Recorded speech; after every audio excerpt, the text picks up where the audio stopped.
বন্দি কারাগারি। আছি গুমা বিপদে বাইরের আলো চোখে পড়ি না মা, আমি বন্দি কারাগারি,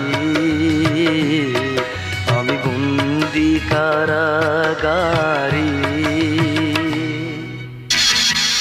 কোন সাহসে তুমি জমিদারের গায়ে হাত তুলেছ? কেন তুমি তার লোকের উপর হামলা করেছ?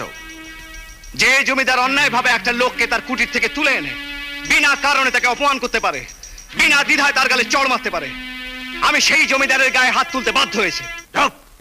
তুমি আমার সামনে উচ্চস্বরে কথা বলছো, জানো এটা বিচারালয়? সত্যি যদি এটা বিচারালয় হয় আর আপনি যদি ন্যায় বিচারক হন, তাহলে বিচার করুন তার, যে আমাকে একটা মিথ্যে ষড়যন্ত্রের জালে জড়িয়ে একটি মেয়েকে আমার জীবন থেকে বিচ্ছিন্ন করে দিয়েছে। কে সে মেয়ে? আমার স্ত্রী।